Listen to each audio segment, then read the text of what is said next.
Welcome to the 9th episode of All the Books, the official podcast of the David A. Howe Public Library. I'm Eric Mickles. And I'm Nick Gunning. And we're here to talk about books and book news. That's it. That's everything you can use. Yeah. I made Eric re-record the beginning because we screwed it up so bad, and he's unhappy about it. No, it's fine. No, okay. This one was great. Oh, let's start over. Just kidding. No. We're rolling. Yeah. I guess we'll just start with where your bookmark is. Yeah. Classic. Yeah, it's classic. Well, I guess at 9 episodes in, we're already at the point now where like some episodes are classic that's episodes. true. Yeah, we can say like, remember those days of thinning the turkey herd? Oh my goodness. What did we talk about? What did we talk about in episode 2? Do you remember? Michael Crichton. That's right. Yeah. Man, boy, it seems like only yesterday. That Stephen King audiobook that you forced me to mention last week. Like it's my fault this was brought up. Drunken Fireworks. Yeah. I listened to it. Uh-huh. The narrator was crazy. Yeah. I don't know. Like, I wish that we were legally allowed to play some clips of this because it was all over the place. I don't know what he was thinking. Can you do an impression? I can't. Oh, I okay. can't even. No. It was like Cockney. It was Maine. It was like a little bit of Boston here and there. It was crazy. It's a Maine accent. To me, well, he was like, "Oh, hey, today we're." That was terrible. But Maybe you should visit Maine. Yeah, I guess I should. So that was bad. Yeah.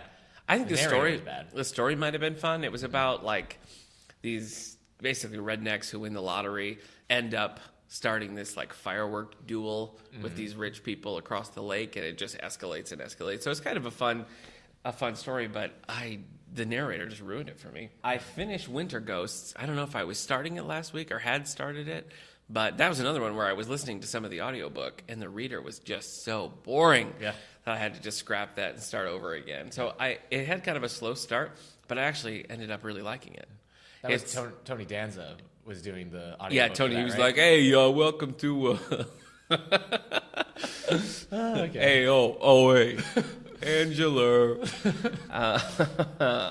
But it ended up being good, and it was spooky. It wasn't like scary, but it had kind of an eerie, spooky vibe that fit well with Halloween. So that's by Kate Moss. Not the model. Right. The author. Yeah, she's a model. You said she was an actress. I know. And that threw me off. I just assumed you'd know who she was, so I didn't really... I kind of remember the name Kate Moss. So you can check out Winter Ghost. It's on our Halloween display right now. Is it Winter Ghost or Winter's Ghost? I think it's Winter Ghosts. Ghosts plural. Yeah.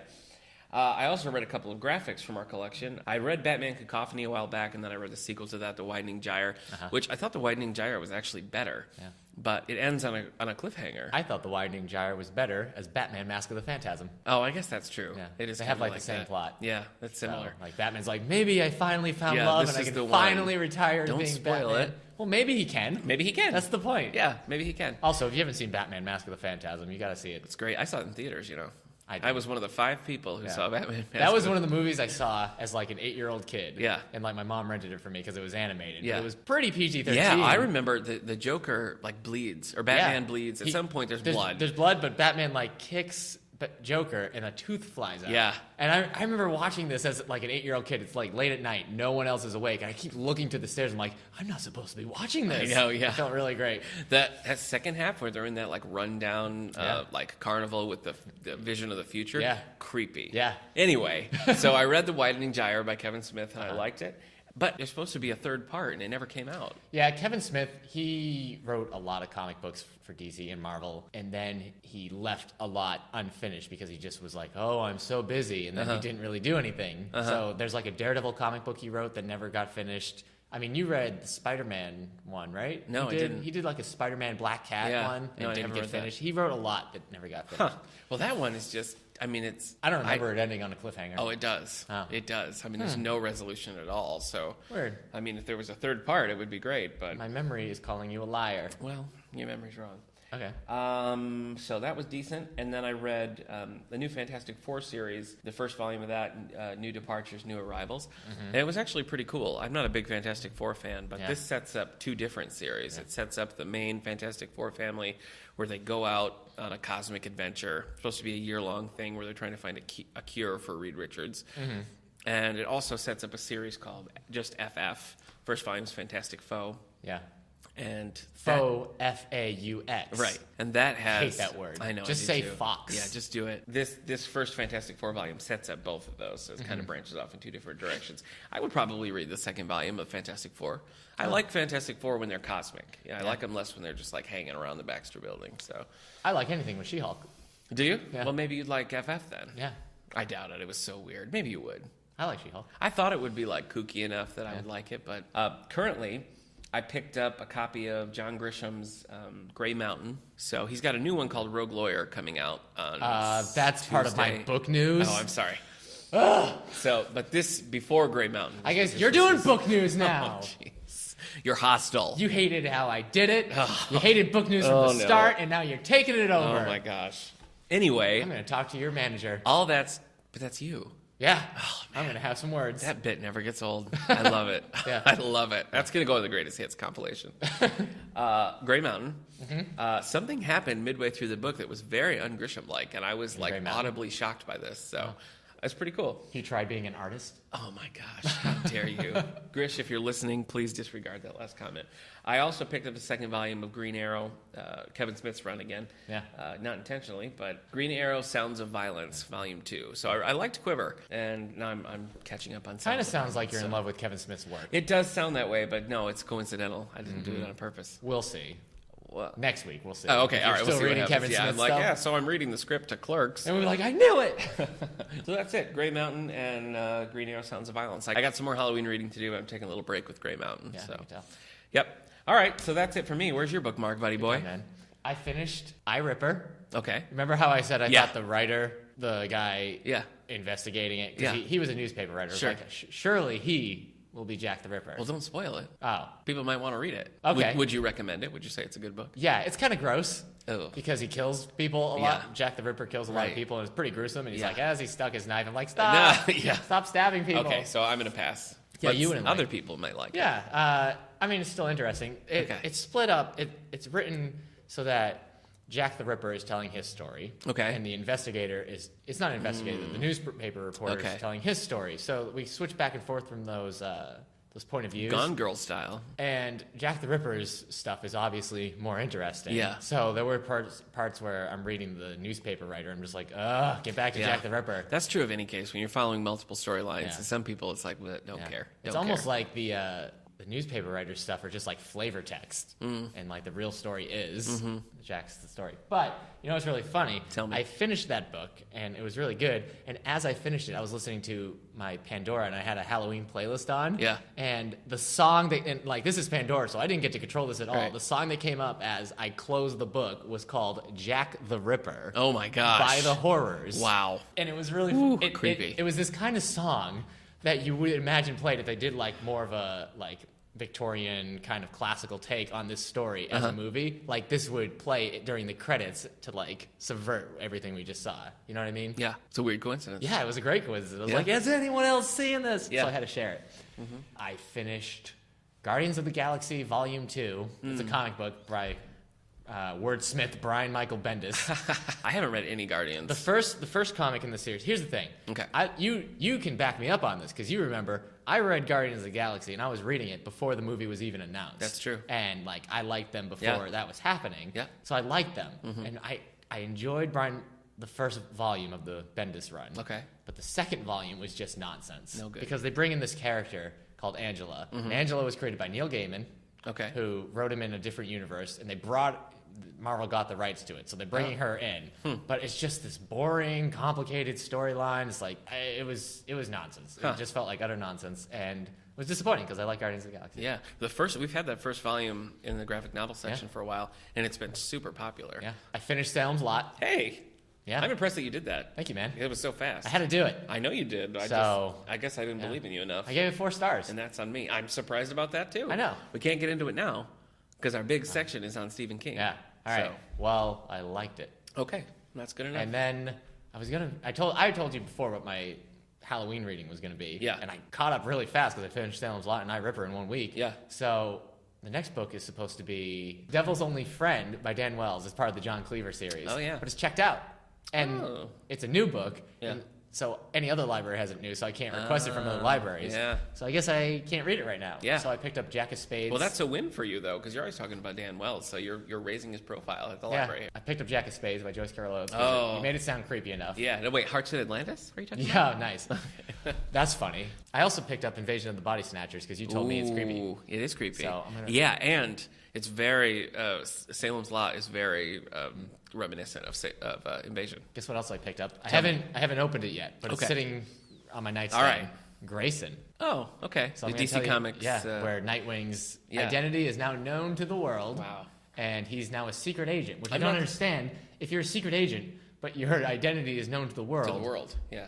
Well, everybody thinks he's dead, though, right? I don't know. I don't think so. No, I think that's the thing. Oh. I think Well, we'll find out. Yeah, I think But won't everybody people thinks he's still be like, hey. Dick Grayson. Yeah. I don't know. It's hard for me to choose between like Dick Grayson, Robin / Nightwing, versus Superman as my favorite DC character. Yeah. I don't know what I'd say. I don't know. Gun to my head. I don't This know. has probably been the geekiest 15 minutes we've had on this podcast. Maybe. Maybe. We've talked a lot more about Kevin Smith than That's true. That's Batman. true. All right. All right. That's what I'm reading. Okay. I also grabbed some She-Hulk. I'll tell you about that later. I'm surprised that you picked up Jack of Spades. I think it's cool that you did. I think you'll like it. Yeah. But I'm surprised. We'll see. Okay. I'll tell you if it scares me like it scared you. It probably won't. It won't. I mean, you just read that I Ripper book. I'll just go to bed and be like, Yeah. dreaming about normal. The Boy, thing that guy's is, crazy. I'm gonna This have is a how nice- you defeat nightmares, right? Okay. When you're afraid you're gonna have a nightmare about a thing. Yeah. One, you start loving them. Yeah. That's easy. I mean, it's kind of a creepy thing to say, but you start enjoying the nightmares. You Like, love oh, the it was so scary. enjoying But the two, nightmares, wow. you start setting things in your mind as nightmares that are kind of so like zombies and dinosaurs are tend to be my nightmares. Okay. But you know how I feel about dinosaurs and Yeah, zombies. I do. I'm fine in You those love 'em. dreams. You love those things. Anyway, So so just find things that terrify you but are also fun. and then I'll go to love them. Yeah. I don't know if that made sense. No. That sounds like a rambling of a madman. It now did that I sound think crazy. about it. Yeah. Sorry, everybody. Maybe all these You Halloween have to books are love- affecting loving, me. Start loving your nightmares. In conclusion, start loving your nightmares. Sound crazy. Yeah. All right. I think Loving Your Nightmares is a collection of Stephen King short stories. Or at least it should be. Yeah. All right, man. Guess what time it is? What time is it? Book news. Book news. You hate it. No, I don't hate it. I don't hate I it. know you do. No, it's crucial. So you know what I did? We got to get book news. I got twice as much book news my this gosh. week. Oh. How can you double infinity? No, I don't have a lot. All right, well, you want me to start with my advance notices? Oh, yeah. All right. Nick has some more advance notices. Yeah, we're back in action this Yeah. week. He got the call on the big red phone. Yep. The guy from 1930s. Yeah. It was like, Nick, guess what? New from publishing. Brandon Sanderson has a sequel to a From book the that's already world. released. How quick can that guy write? Okay, I'm just going to take a couple off the top here. So Off these the are top. books. These are books that are announced for January. So these are January books. 2016, ringing in the new year. Yeah. Okay. I can't handle how advanced these are. I know it's really advanced. Yeah. Bernard Cornwell. Have you read Bernard Cornwell? No. Okay. He's got a book called Warriors of the Storm, and this is part of his series, the Warrior Chronicles or Saxon Stories, and whatever you want to call them. Okay. This is book 9 in that. Oh, I think I know. No, wait. I don't know what you're talking about. Okay. Well, I'm glad we had that talk. Tammy Hoag. Have you read her? No. Me neither. The Bitter We Season. really don't read a lot of authors, do we? No, we do. We're kind of No, there's a lot on we here. don't really that have a lot of authority to do a podcast on books. That's not true. Okay. All right. Tammy Hoag. Yeah. The Bitter Season. So it looks like a murder mystery, and this is starring her. She's got a series of regular characters. This is Kovac and Liska, number 5. Okay. There's 5 in that series. She's very popular. I mean, she's one of our. We always get her books. They always check out. Name me a bitter food that you enjoy. Bitter kumquats. Oh. Yeah. Wow. Yeah. I didn't think I could do it, but I did. There you go. All right. Next, we have James Patterson Yeah. and Mark T. Sullivan. Yep. James Patterson and All Mark right. T. So Sullivan. Mark T. Sullivan has a new book coming out. Private Paris. Okay. All right. So yeah. this is starring the Jack Morgan character. This is number 11 Yeah. in the Private series. Yeah. This is Private Paris. Now, I've read book 1, just straight up Private. I think that's also Mark T. Sullivan who Yeah. wrote that with him. I can't remember. Private India, Private Yeah, L.A., Yeah. Private New York. Yeah. I read the first one of Private, and I didn't like it. Yeah. I didn't think it was good. Sorry, man. I do like NYPD Red. That one, For those you think he writes himself? No. Those he writes with Marshall Karp. He's only writing, at this point, Alex Cross solo. I like the NYPD Red, and they're that's a fluffy, light read. So I'm not adverse to fluffy, light reads, but something about Private, I don't know, it just didn't work for me. It was very, again, they're popular, so, if people like them, who am I to disagree? But it wasn't for me. Yeah, who are you? All right, so those are I'll stick with 3. There's a few more in here, but I'll spread the love out. Dangling it above our listeners. So, yeah. You got to come in next week if you want to know what's coming out in January. All right. I'm going to do one more. All right, here we go. You goaded me into it. I wasn't going to mention it because we've talked about her a little bit on the podcast, but Joyce Carol Oates got a new book coming out January 19th. This is called The Man Without a Shadow. Yeah.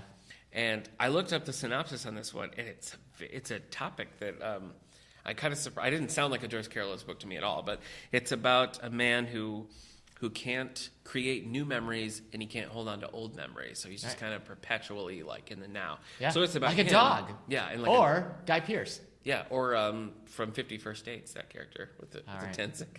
Yeah. Anyway, so it's about this man and a neuroscience who's doing experimentation, trying to figure it out. And it's kind of a love story. So I don't know. So it is just Joyce Carol Oates doing 50 First Dates. I guess so, yeah. So go ahead. Book news. I'm just going to recline my chair. All just right. kidding. No, I'm interested. What I do you got two nonfiction books, right? Okay. And it's kind of annoying. So I've got other nonfiction books, but I'm going to read these two nonfiction that books are annoying. back to back, right? Start with the annoying ones. Binge by Tyler Oakley. Of sunglasses fame. Of No. YouTube. It's not true. Okay. Of YouTube fame. He didn't make the sunglasses. And This Book Loves You by PewDiePie.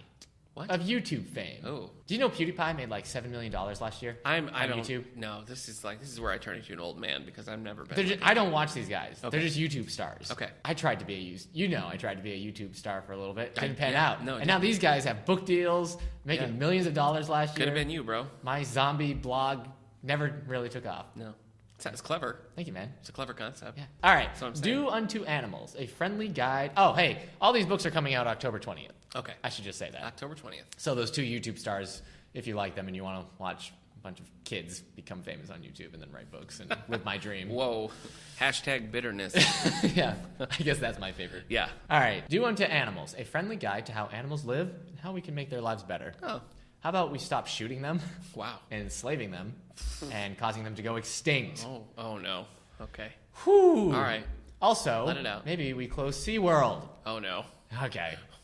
Yeah, I could go on a rant. You know how I feel about it. Here's the thing. No. The killer whales we know are Okay. intelligent. All right. All right. Here's one that has nothing to do with trapping intelligent creatures in kiddie pools.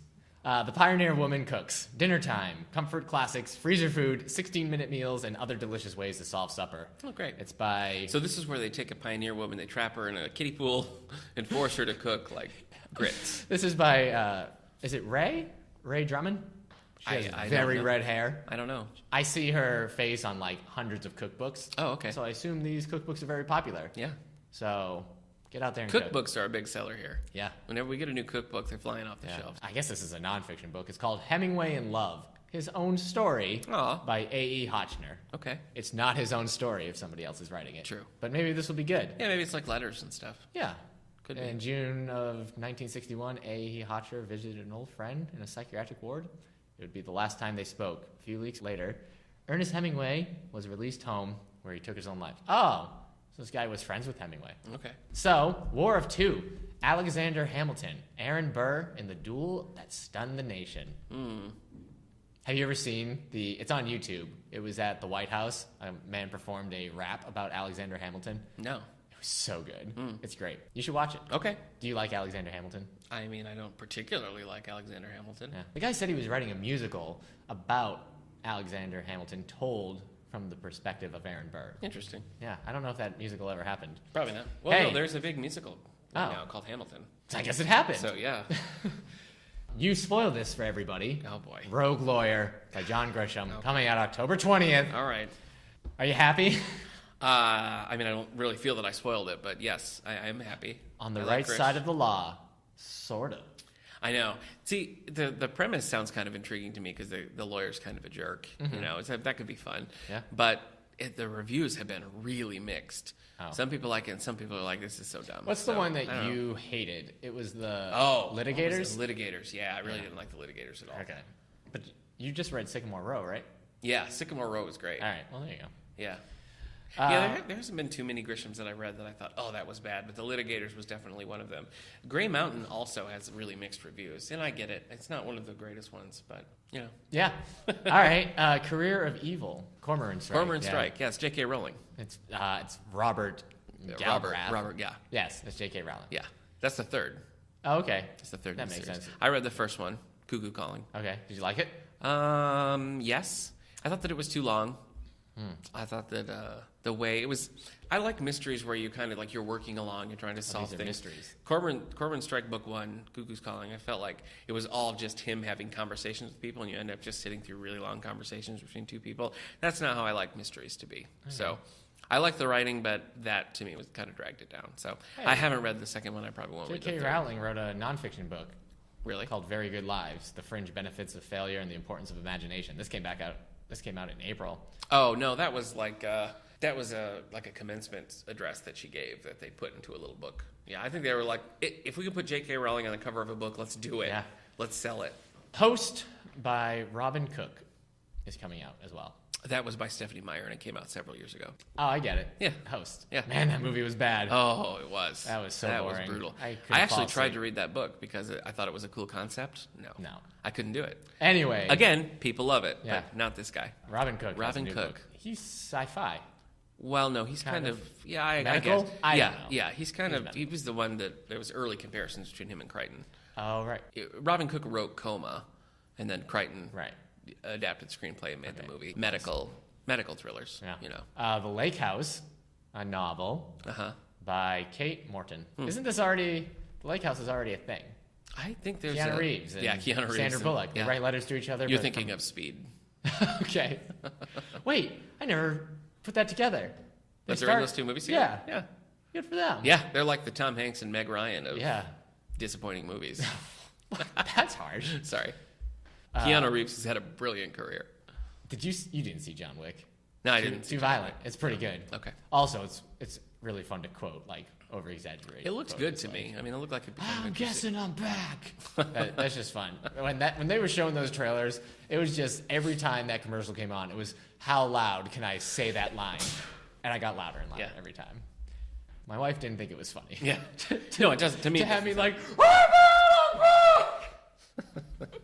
Yeah, she probably made the right call. That doesn't seem funny to me either. All right, last book I got. Okay. Last piece of book news. Wow. Dork Diaries number 10. Oh, hey, you published your diaries. That's great. So perfect pet sitter. She's pet sitting now. Oh, number 10. Yeah. Wow, those are almost Captain Underpants numbers. Yeah, she's writing a lot faster than. I don't know Dork Diaries. I guess I always thought it was kind of a Wimpy Kid ripoff. I don't think it's a ripoff. I think they're contemporaries. Okay. A similar concept, seems like. I don't know. Have you read either of those? No, I'm 29. No, I know. Yeah, I know. No, I mean these are like very young. Yeah. I mean, you open them and there's a lot of like it's like reading a diary or a journal, but lots of pictures in there as well. I read the first Wimpy Kid book. Oh, did you like it? I just came through the library and I just kind of, you're right. I mean, it's for very young kids, so it wasn't really for me. I see why people like it. Both of them have movies. Yeah. So Wimpy Kid has a few movies. Yeah, at least Dork Diaries two. has the one. Oh, there's some Dork Diaries movie? Yeah, we got it at the library. Oh, okay. All right, man. That's all the book news I have. Okay. I tried my best to make it fun, but you brought it down. No. Yeah. No, I think we were that was great. Can I tell you something that's not a book that happened to me recently? Is that okay? Yeah. Did you have surgery? No, I didn't. Well, I mean, I have before, but not recently. Okay. Do we have the movie Aloha? No. Oh. I haven't gotten it yet because oh it my bombed, gosh. and it was supposed to be so bad. I know. Well, it was written and directed by Cameron Crowe? Is that who it is? Yeah. Vanilla Sky and Say Anything and all these like great movies. It was the worst movie I've ever seen. Yeah. I know last week I said Nights in Rodante was the worst movie I've ever seen. Yeah. No. Aloha is the worst movie I've ever seen.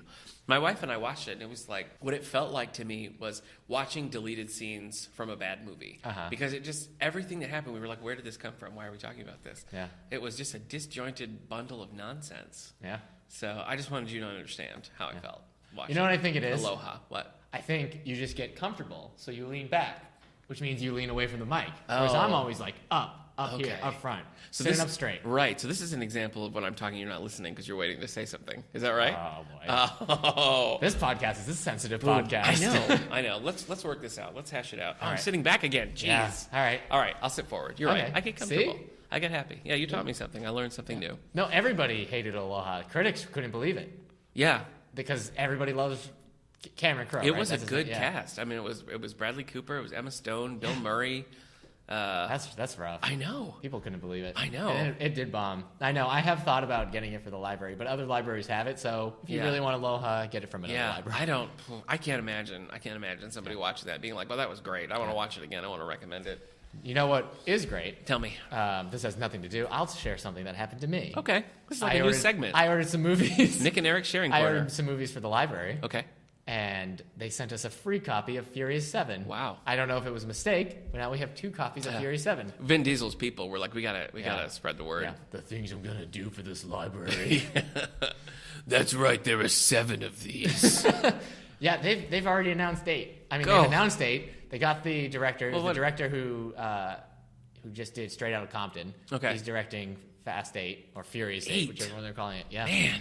Vin Diesel says he believes they've got one more trilogy left in the tank. Holy mackerel. Yeah. These So are wait, gonna- so they're going to do 8 and 9 and then one more trilogy? No, Or this they're- is the trilogy? Seven, 7, 5, 8. 6, and 7 was the trilogy. Oh. I don't understand. I I assume these 5, movies. 6, and 7 is the trilogy because 5 is when it apparently got good, which I watched and I was like, this isn't. I thought 4. I thought 4 was a turning point. 4 was like them bringing back the old cast, but I'm pretty sure 5, 6, and 7 is where this, because 5 is when they bring everybody in and then Okay. they from all the other movies, Okay. like from Tokyo Drift, from Too Fast, Too Furious. I don't- They bring them all in for 5, I and then don't- they stay around for Well, I don't 6 and get it. 7. And I The don't Rock get it. shows up in 5, Okay. and 6 and 7. I think I've seen the first 2. So that means they would do 8, 9, and 10.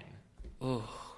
Man, yeah, the Fast and Furious movies are going to be coming Oh to my our gosh. funeral. Yeah, seriously. So That's cool. What are they going to do about Paul Walker's character? I think they wrote him out in 7. I haven't watched 7, Really? but Oh, I okay. think they handled it. Huh. So at this point, it's just kind of like somebody compared it. There's this writer for Forbes, Scott Mendelson. He compared Furious 7 as almost Toy Story 3 when it's just the leftover toys Right. that haven't been sold or Yeah. broken and lost. It's I almost haven't like seen that Toy cast. Story 3, so you're ruining And that's it the for me, beginning really. of Toy Story 3. Oh, Also, okay. the fact that you haven't seen Toy Story know. 3 is an abomination. I know. I'm sorry. Oh my gosh. I'm sorry. Sometimes I wonder what's keeping that body alive. If not, I mean, there's no heart in there. There's no Whoa. beating heart. Wow. Maybe you're a vampire. Maybe I am. Speaking of vampires, Yeah. Let's talk apparently about Twilight. have a thick skin because you always insult me. Yeah, let's talk about Twilight. no, What are we I'm going to kidding. talk about? Let's talk about. No, but we did you order that 10th special? Okay, here's the thing. Tell me. So yes, Stephanie Myers wrote a variation on Twilight, the first book. It's a gender swapped one. That is just an exhausting sentence you just said to me. So Jacob, Bella, and Edward are all Okay. gender swapped. Okay. And she wrote the whole book as that. But to get that, you have to buy the 10th. It's the 10th anniversary edition of Okay. the first one. So you'd be getting a double-sized Twilight book, both books in one. Oh, so there's no separate? Right. You know there's going to be, though.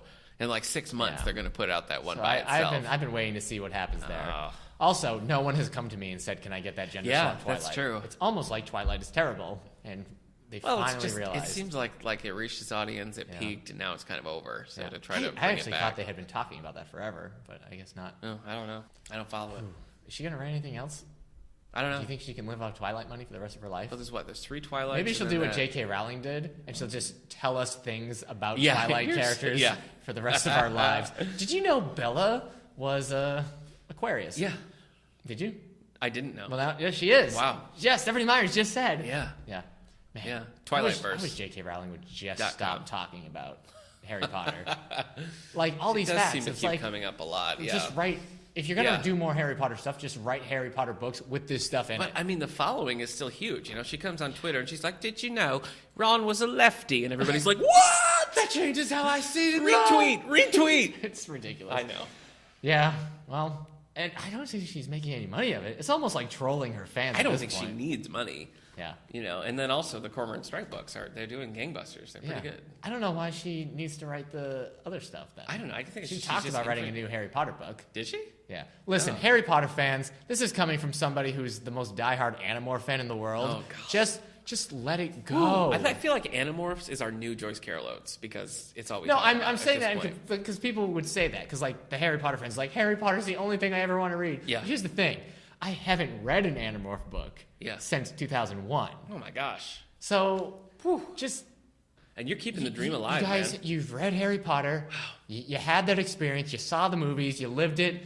Just put it on your bookshelf. Yeah. Wait till you have some kids who want to read it. Then reread it with them. Because they're re-releasing illustrated editions. The illustrated edition of Sorcerer's Stone just came out. Just the point of this is my problem. Okay. This is my big problem. All right. And I had this problem in college. Okay. With Harry Potter. Yeah. With the Chronicles of Narnia and Lord of the Rings. Okay. With these kids, or maybe not these kids.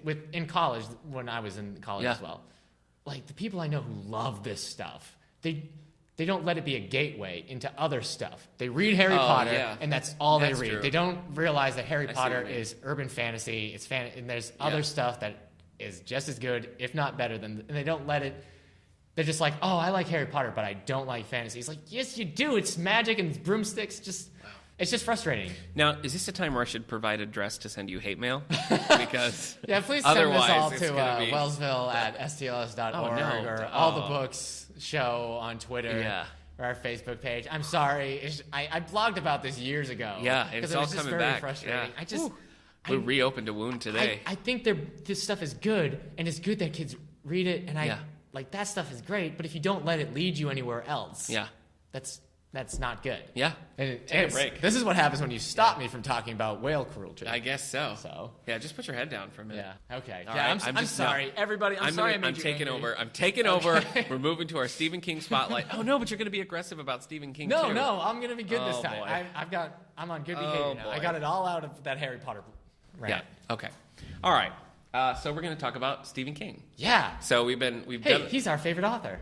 What? It's not. Okay. Just go ahead. I was trying to be on a good behavior. Thank you. So we've done several spotlights now. We've done Michael Crichton was the first. JCO was the second. Yeah. Stephen King now. We also did a YA spotlight. Yeah. We're doing the Stephen King spotlight because it's Halloween. Yeah. What better time to read Stephen King than the month of October? Yeah. Book we're doing pretty good for Halloween. We did our Halloween picks. Yeah. We did our Halloween Lonely Book Club. Yeah. Now we're doing a Halloween... Halloween author. I don't know how we'd feel about being pigeonholed as a Halloween author, but...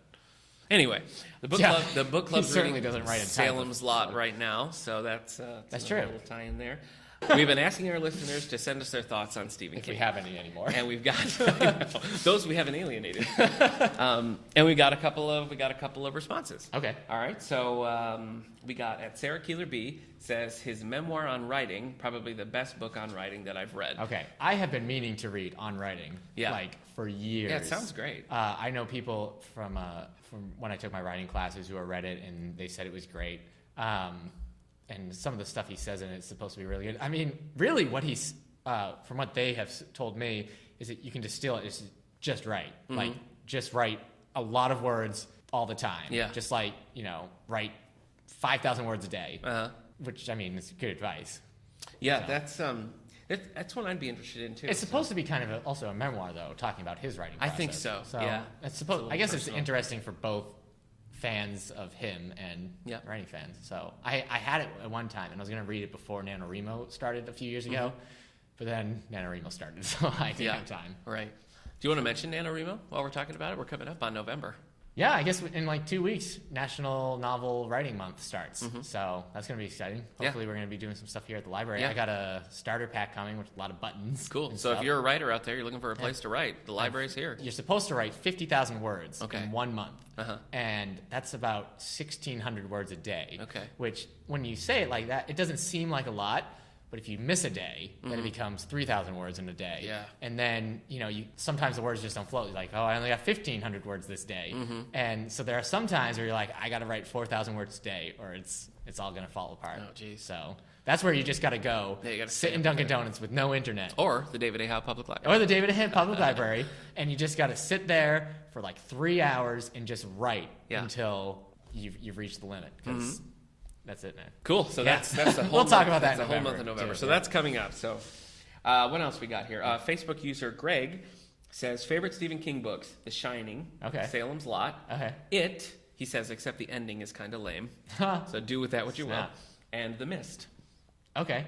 Of those books, I've read 2: You've read. The Shining and Salem's Lot. Okay. Yeah. It is on my list. But Did he it say just The seems- Mist? He said Mist. That's like a short story, though. That's a novella. Is it? Oh, okay. I don't know. Okay. I want to read it, but it seems too scary. Yeah. I don't know. But I also know that Dick Halloran from The Shining has a little cameo in it. Oh, does he? Which is cool. I always like Stephen King tends to do that a lot. Puts a little connections to his other books. I always think that's really neat. Okay. At Gingercap says, don't love Stephen King. So Yeah. thanks for nothing, I guess. Wow. I think we have that covered.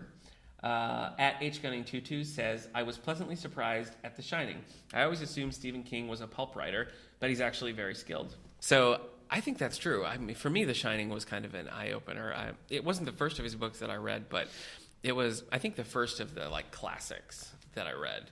And I liked that a lot. So we'll come back around to it because I know you have feelings on The Shining. Where should we start? We should start. I think, you know what I think we should do? You and I are new to the Stephen King game. We got somebody here who's an old hat at Stephen King. And I think I'm going to run out and I'm going to grab our friend Ursula Gray, come in here and talk to us for a few minutes about Stephen King. She works at the library. I know she sure does. All right. I'll just hang out here again. Eric, you just vamp, but please. Oh, look, I'm using your microphone now. Yeah. This is crazy. Yeah. This is the good. Wait, you got the good microphone. Sorry. What the heck? Sorry, man. All right, I'll be right back. All right. So here's another thing. Now. Okay, well, Eric, I have with us our friend Ursula Gray. Hi, Ursula. Works Hi, on the how front are you? desk.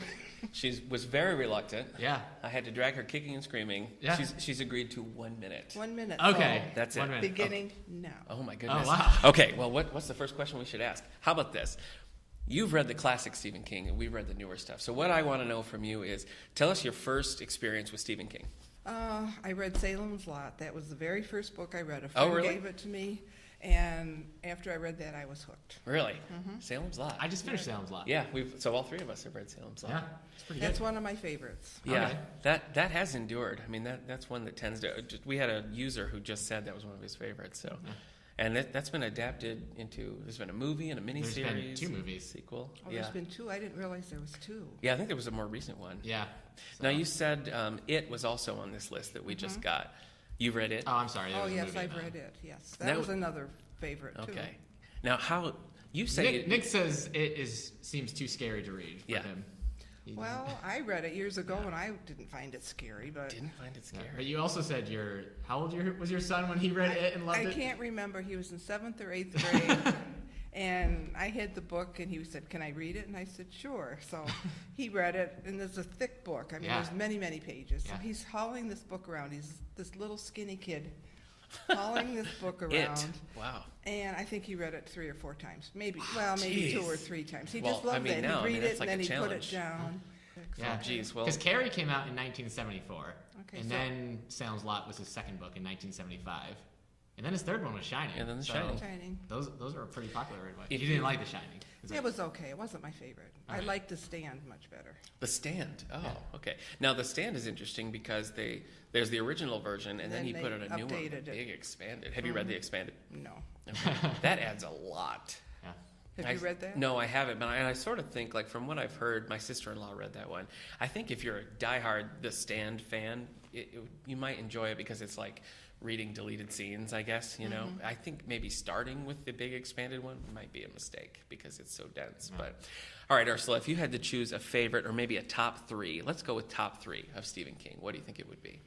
Well, definitely It, Okay, Okay. and Salem's Lot. All right. Okay. So let's do. And drum roll. I think I like Dolores Claiborne. That was good. Oh, what is that one about? Oh, it's about a woman who had an abusive husband, and I don't want to give the plot Sure, away, okay. but he became disposed. Okay. Now, you haven't read Dark Tower, is that right? The Dark Tower series? I started them. I haven't finished Okay. them. All right. Yeah, that one's. You're in the same zone. I know. I'm the only one at this table who finished the Dark Tower book. Then. Yeah, just So the Well, guys- they first said book. that the last ones were so much better, and I started them, and then there was such a lapse in time Yeah. before Yeah. they came out, Well, and I really should start over. I don't remember which book it was, but there was there was the point where he got hit by a car. He got into the car accident. I didn't get that far. You mean Stephen? Stephen King. Right. He got into the car accident, and because of that, it caused him to finish the Dark Tower series because Right. he was taking That's true. his own time with it. And he said he says in the introduction of the reprint of The Gunslinger that a fan had come up to him, and when Stephen King got into the car accident, the fan had told his friends, like, "That's it, we're never going to find out about The Gunslinger." Oh. And so that put a fire under Stephen King to finish that series. It's 7 that's books, and interesting. they're all huge. I So, know. Yeah. I've got them all. oh, Yeah, okay. too. So they're ready. You for asked me another one. I really like The Green Mile, too. Oh, I haven't Yeah. read The Green Mile either. When I got The Green Mile, they came out that was little serialized. Yeah. in little skinny books, like Right. 4x6 or 5x7 paperbacks. Uh-huh. They'd be in the grocery store, so Uh-huh. whenever they came out, I would buy one and I'd read it. And Well, that's an interesting. You don't see that very often. No, not Serialized not no, lately, no, it's- but then that's they kinda came out rare. with it in an actual regular book form. But I have all the little paperbacks. Oh, that's neat. Yeah. That's neat. Now, as someone who's read a lot of Stephen King, what do you think about this? I was just saying to Eric that I really like the little things when he alludes to the other novels. I think more than any other author that I've read, there's always some little thing, and you think, You "Oh, have that's to know from that, yeah." right? So I always like that. I like that. And I like all the little trivia things that he puts in about Oh, what's yeah. happening in the 60s or Yeah. presently, like music and that sort of Uh-huh. thing. I like those things. Well, I like Bag of Bones is about the main character is a novelist, and in some of the other books, a character will just kind of mention, "Oh, I just finished the last Noonan novel," which is just cool. You know, they have those little connections. And I know did you read 11/22/63? Yes, I really liked that one. I did. But he comes across the kids from It. There's a little scene with him and the kids. I think that's a neat thing to do. Dark Half. That's another The good Dark one. Half. I don't even know that one. That's the thing. There's 1989. so many Yeah, of he's them written that so many. it's like you That's have to about a try to read writer, them so all. that's pretty good, actually. Yeah. Well, that's his novel. Those are his novels, but I mean, he's also got the collections. He's Yeah. got his novellas. Yeah. He's got his nonfiction. He's got his others. Oh wow, he has more nonfiction than I thought. Yeah. About 4 or 5. We were there. talking about he wrote a book called On Writing, where On he talks Writing. about his writing style and Yeah, also I've read gives that. advice to Is it it. good? No, it's pretty dry. It's Oh, okay. not that great. All I right. mean, it tells how he gets Yeah. started, and I suppose if you're really interested in writing, that would be the one to read. it's he gives hints, and don't do this and do that. Hmm. and Yeah. All right. Yeah. Well, I think your minute is up. So I think thank you. so. Yeah. I stayed here much Yes, longer. you did. Yeah. All right. Well, thank you for Yeah, thanks for sharing stopping your by. Stephen King wisdom with I us. wish we had like Anytime. a guest gift to give. I know we should. Well, Yeah. maybe you should get a gift. I'll be waiting. Okay. Yeah. Okay. I guess it's just a signed copy of the podcast on CD. Yeah. Hey, Ursula, keep dreaming. From Eric and Nick of all the books. And if you can't keep dreaming, love your nightmares. Huh. Salem's Lot. That's interesting. Because I don't know that if Salem's Lot would have been the first one that I read, I don't know that would have hooked me. What was the first one you read? Oh, The Colorado Kid, which is a very random one Yeah. to have picked up on. But have you read The Colorado Kid? No. Okay. Here, I'll just say what I've read so you don't have to ask me. Okay. I've read The Shining. Nice. I read Dr. Sleep. Okay. I read The Dark Tower, The Gunslinger. Okay. That's book 1. I've read the first few chapters of the second Dark Tower book. Uh-huh. And I read Salem's Lot. Salem's Lot. Okay. That's it. All right. Well, I picked up The Colorado Kid in like a dollar store sometime. It was Okay. like on a spinner rack. And it's short. They put it under that hard case crime series that they do. It was under that banner. And it was it's about a newspaper, and they're talking about an unsolved murder. So it's very straightforward. It's just them kind of probing this unsolved murder. And I liked it. It was very low key. It was short. And it was the first of anything that I read by him. And it was so different from what I expected that it intrigued me. Now, The Colorado Kid is what inspired that sci-fi show Haven. I don't know how, but apparently this is like the launching point for that. All right. But the first, I guess, real like nice big thick Stephen King that I read after that was 11/22/63, which my sister-in-law got me for Christmas because it's a time travel story that centers on JFK. So they're like two of the things that I love. So she got me that, and that's a big book. And so I pounded through that, and I loved it. And one of the things that stood out to me so much was that it was very reminiscent of the writings of Jack Finney, who I've mentioned before is my absolute favorite author. Right. And even in the acknowledgments, when I got to the acknowledgments, Stephen King specifically thanked Jack Finney about his time travel stories and just the way he wrote. And 11/22/63, I think, is very inspired by that. And I think the same is true of Salem's Lot, which is very reminiscent, like I said, of Invasion of the Body Snatchers. Yeah. A lot of the same, even some of the dialogue is reminiscent of how they're talking about these, pods that are taking over. But I liked Salem's Lot because it was actually just decent vampire fiction. Yeah. So Yeah. that was good. I know you said it was a slow burn, but I didn't actually really pick up on that. Okay. I guess I felt the looming of the dread the whole time. Vampires are bad news, man. Yeah. I thought the religious aspects of Salem's Lot were actually pretty interesting. Yeah. Like the power that they had with that cross. The scene where the priest and what is his name? No, not Straker. I can't remember now. The vampire. Barlow, that's right. Straker's the friend. Yeah. Where they have that showdown. Yeah. That was a cool moment. Yeah. I really liked that in Salem's Lot. I think for me I just never really connected enough with the characters. There were a lot of characters. Yeah. I guess here's something. This is funny. You can tell me if this is a thing. It seems like Stephen King really likes to write about, kids, obviously. Like, very smart kids who are ahead of their grade and everything. Yeah. But also, like, people just love these kids so quickly. Yeah. Like, the character is Mark, Ben. See? Do you see what I'm saying? Ben Mears is who I would call the primary character. So Ben in Salem's Lot, he just hangs out with that kid one hour. Yeah. Fighting vampires. He's like, I knew then that I loved this child like he was my own. That's and the true. same, and they love Danny in The Shining. Yeah. And the first Dark Tower book, the gunslinger, he meets a kid too, and he's like, I'm gonna keep this kid protected no matter what because I love him like he's my own son. I'm like, if anyone's hung out with a stranger's kid for an hour, you know that kids are unlikable, and no 1 hour is gonna win you over. Wow. You've met other people's kids. Sure, I have. Yeah. Yeah, we read The Shining together. We did. We're part of a book club. That's right. That was good. Most people liked it in the book club. Yeah, you didn't hate it. I gave it 3 stars. Yeah, you were like, okay, that was fine. You make it sound like I hate it. Yeah. Now, I read Bag of Bones before I read The Shining. Okay. And I kind of liked Bag of Bones better. Mm-hmm. I thought that it was creepier and it was a little bit, I guess because it was more, the Shining is just so like ghosts, it's the whole thing. Whereas Bag of Bones is more just like a regular guy who's having this experience in just, a regular place. And so the terror of that, I think, was for me worked a little bit better. But I do love The Shining, and when I think about that, was the first classic that I read was The Shining, and it really made me understand why Stephen King has gone on to like hold this place of people have reverence for him and his writing, and I think The Shining was a good example of why that's true. Why didn't you like The Shining? I mean, what do you feel were like weaknesses in The Shining?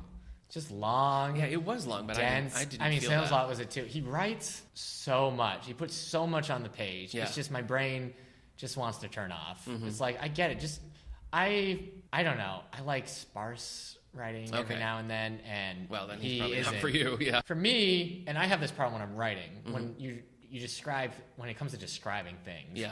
I just don't care. Yeah. Just tell me it's a house. Tell me it has vines attached to it. You don't have to talk about how there's one shingle on top that has a few like ants growing in on it and then all this other stuff. It's just like, just give me I know what a house looks like.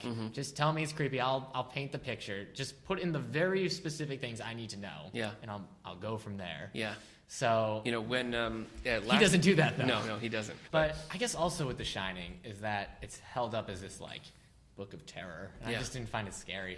I know what you mean. There were moments that were very scary about it, but I wouldn't say this is the scariest book I've ever read or anything. I really appreciated the psychology of it, like all the different levels.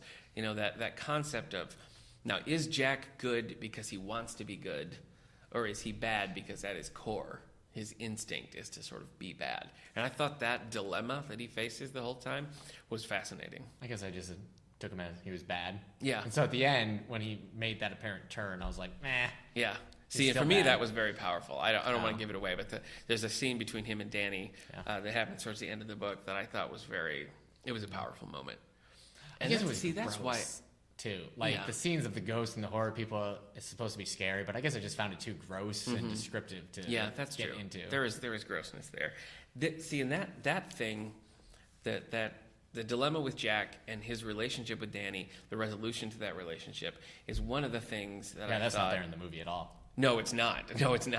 But that I felt was Dr. Sleep kind of ruined that for me because I felt like Dr. Sleep was kind of, I know you preferred that one. And I think if it would have just been a standalone, I would have liked it better. But I thought the way that it used the characters from The Shining, the way it kind of brought the terrors of the Overlook just into their everyday lives, and the way I felt like rewrote the relationship between Danny and his father, I think that kind of takes away from The Shining. So I sort of feel like if you love The Shining, don't read Dr. Sleep. Maybe that's why I didn't have that problem. I know you preferred didn't connect with them. Well, you don't want, I don't know, to have Danny be such a like washout loser, burnout. I think is kind of, it's disheartening to pick up the book and start that way. Yeah. The thing for me was that what was powerful about The Shining was like these are just normal people in a crazy situation. Like the world is normal. Yeah. The Overlook is where things get crazy. Right. And I think that Dr. Sleep kind of reversed that. Yeah. It was like the whole world is crazy. That so group it seemed that were less.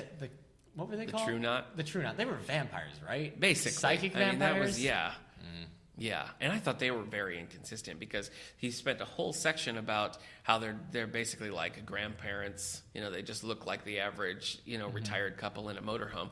But then it was like, no, wait, they're also like, they're super hot, young, attractive. Yeah. It was, that to me was kind of like, well, which one is it, So I started with The Colorado Kid, moved down to 11/22/63. Next was Bag of Bones. Tried to read Gunslinger, hated it.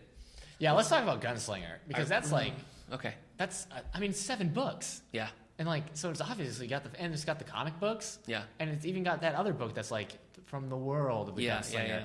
Like Well, you didn't finish it. No, I didn't. But I thought that I think for me with the Gunslinger was like I got what he was trying to do and I didn't like it. And so I didn't feel the need to go on. And you like westerns. I do like westerns, but that was kind of a weakness for me because it was he said, and I think in the foreword that he was very inspired by the Man with No Name trilogy. No, I didn't get that at all. Oh, see, I did. I thought the main character was just like, okay, so it's Clint Eastwood walking around, and that to me was kind of like, bleh. The Gunslinger seemed like I also read that, and I remember being kind of excited. I'm like, oh, it's a dark fantasy western. Yeah. I can't wait. Yeah, I mean, it sounds cool. But the Gunslinger himself, it seems very emotional. Seems always on the brink of tears, and it also was just kind of boring. Yeah. Like there's that shootout and stuff. I guess when I was reading it, No, I remember it there were wasn't sentences engrossing to me at all. he wrote. It's the Gunslinger's the first one anyway. It feels sparser in terms of his writing than his other stuff. Okay. But I just remember reading some of his sentences and stuff. And like this is bad. This is like not great I grammar. don't find it particularly strong. You haven't because you never finished the first one. No. I tried to read the second one because I read the first one. No way. I couldn't get past the third or fourth chapter. I'm like, I'm putting this book down. I can't do it. There must be something here, but I can't find it. So if you're a fan of the Gunslinger, let us know. Yeah, I would like to know because it's huge. I mean, Stephen King kind of thinks of that as his masterpiece. So I'd like to know what people think about that. So hit us up at All the Book Show on Twitter or Facebook or wellsville@sclns.org. After The Gunslinger was The Shining, so that was like, oh, okay, I do like Stephen King. Then I read Mr. Mercedes, which was another dip for me because I found that to be, that's one of his more recent books, and it's the 2014. Start, it's the start of a trilogy. And to me, that just read more like a James Patterson, not in a good way, like just kind of a take dull... that, Patterson. No, I like James Patterson. I like Cross and take stuff. Take that, King. But it just was kind of a flop for me. Okay. Dr. Sleep, as I said, kind of mixed on. Revival was cool, and I think actually you might like Revival. Finders Keepers is the second of the trilogy with Mr. Mercedes, and it follows mostly different characters. Did you read that one? But I thought that one was great. Oh, I thought, I know. Look at you getting turned around. Yeah. That's another one that I think maybe you should read because he built up this author that's a fake author, Right. But he built up this author and this series of books. Right. And by the end of the thing, I wanted to read those books so bad. Oh, right. And I thought that was to do that, I mean, it's just, I had to look it up. I'm like, is there any way that this is based on something real? But no. And I read Hearts in Atlantis, not Jack of Spades. Right. Didn't like that. Salem's Lot, I was okay about. And then Drunken Fireworks, not so much. So that's 12 books, but I feel like I haven't read tons of Stephen King. You haven't read it? I haven't read the Haven't marquee read books. Misery? Yeah. Under the Dome? Did you read that? Oh, I tried to read Under the Dome. Oh. Yeah. Not encouraging. I probably read about 100 pages of it. Yeah. And I just... The show's still going. I know. No, it's canceled. Oh, take that Under the Dome. Yeah. I felt like there was like good guys who were just good for no reason and bad guys who were just one-dimensional evil. And I just...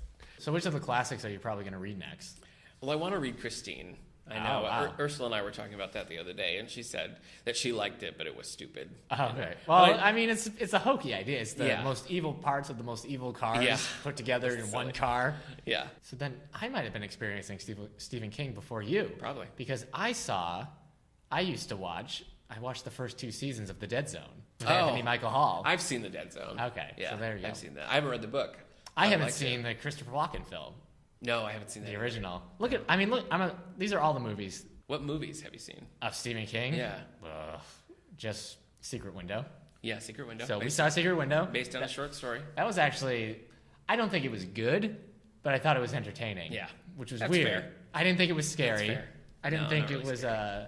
I didn't think it was compelling. You didn't know the twist. I didn't. I did. No. Did you think the twist was all that surprising? No, not surprising. I said, and when I reviewed that movie, I said I would have liked a little bit more to lead up to that twist Yeah. because it felt like it kind of came out of nowhere. Yeah. I mean, you look back, you see little bits, but Also, the writing on the wall, the shooter writing on the wall, is reminded me Red very Rum? much of Red Rum. I thought that exactly. I think I even yelled it when we watched it. I was Yeah. like, it says murder backwards. Yeah, yeah. Carrie was the first movie that And they came just out in remade 76. Carrie. Yeah, they did. That's the third Carrie Is it? movie. Yeah, there was one a while ago in the late 90s, early 2000s. So Carrie, The Shining, Creepshow, Cujo, The Dead Zone, Christine, Children of the Corn, Firestarter, Cat's Eye, Silver Bullet. Oh my gosh. Creepshow 2, Lawnmower Man, A Return to Salem's Lot. Yeah, I knew there was Sequel a to sequel. the yeah. So then you got the Running Man, Pet Cemetery, that has the Ramones singing their song Pet Cemetery, which is pretty good. You got Graveyard Shift, Misery. Misery was a pretty Kathy popular Bates, one. Yeah. James Caan, yeah. Pet Cemetery 2, 2 spelled out correctly. Ooh. Children of the Corn 2. Ugh. Needful Things, Shawshank Redemption. I always forget that's a Stephen King thing. Oh, yeah. That's a really good movie. I haven't seen it. I haven't read it, but you haven't seen the movie? No, I haven't. Oh my gosh. Get busy watching or get busy dying. That's a paraphrase Well, of a line from it. Scary. Children of Corn 3. Have you seen these movies? I know I haven't. Children of Corn 4.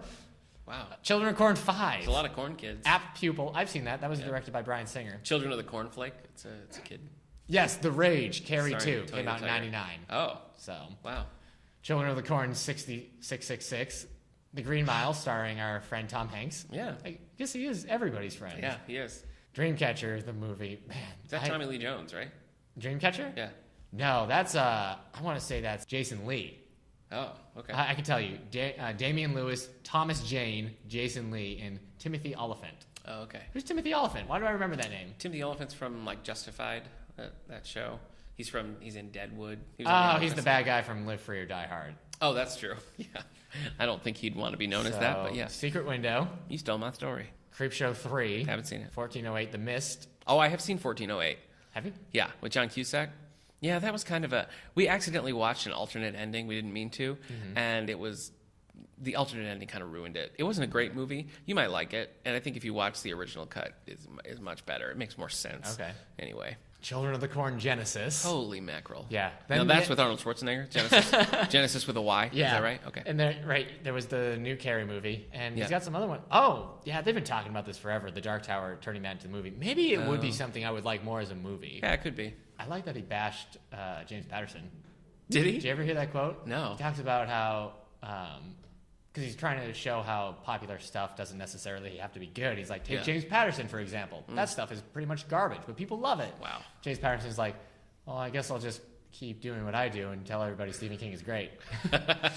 So, but at this point, who's, when you're making fun of James Patterson's writing, who are you really making fun of? But we would love to hear from you. So if you have agreements or disagreements with things we said, if you're Stephen King himself and you want to reach out to us, Yeah. we're here. So yeah, so again, Stephen King Spotlight. Thank you, Ursula, for stopping in Yeah. to tell us about your experience with Stephen King. do we have any library news? It pushes us on to library news.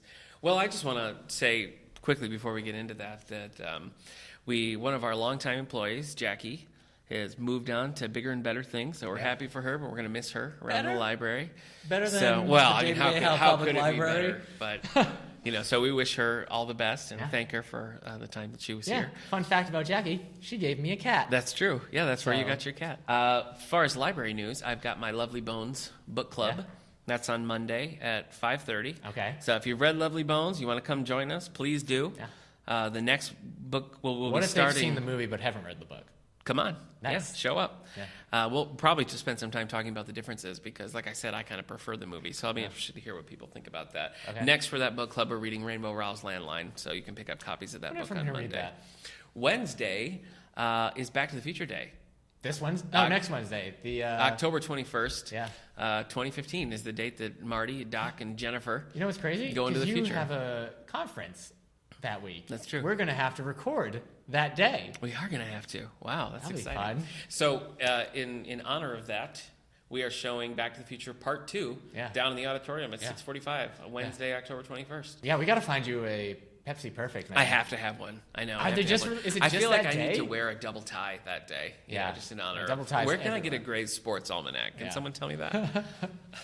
I do have another Halloween craft class coming up. Our friend Sally Murphy, who's taught a lot of classes. This sounds here. cool. Yeah, she's doing a mason jar thing, and you can make either a mason jar pumpkin-y Halloween drinking glass, or you can use it as like a lantern. So there's going to be two options there. So that is also on October 29th. And I guess that's it for library news.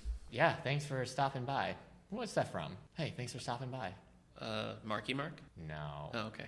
All right, hey, thanks for stopping by.